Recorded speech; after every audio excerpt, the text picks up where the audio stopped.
اعوذ باللہ من الشیطان الرجیم بسم اللہ الرحمن الرحیم۔ السلام علیکم ورحمۃ اللہ وبرکاتہ۔ آج کی حدیث کا موضوع ہے برکت والا پانی، اور یہ روایت ہے النسائی سے۔ حضرت طلق بن علی رضی اللہ تعالی عنہ فرماتے ہیں کہ ہم جماعت کی شکل میں آپ صلی اللہ علیہ وآلہ وسلم کی خدمت میں حاضر ہوئے۔ ہم سب نے آپ صلی اللہ علیہ وآلہ وسلم سے بیعت کی اور نماز پڑھی۔ پھر ہم نے عرض کیا کہ ہماری سرزمین پر ایک گرجا گھر بنا ہوا ہے، اس کا ہم کیا کریں؟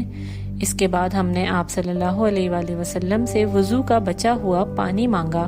آپ صلی اللہ علیہ وآلہ وسلم نے پانی منگوایا اور وضو فرمایا اور کلی کی، اس کو کسی برتن میں ڈال دیا اور فرمایا کہ جاؤ اور جب تم اپنے ملک میں پہنچو تو اس کی جگہ پر یہ پانی چھڑک دینا اور وہاں مسجد بنا لینا۔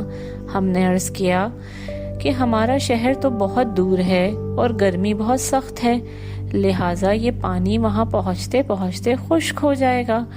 تو آپ صلی اللہ علیہ وآلہ وسلم نے فرمایا کہ اس میں پانی اور ملا لینا، اس کی پاکیزگی اور برکت میں اضافہ ہوگا۔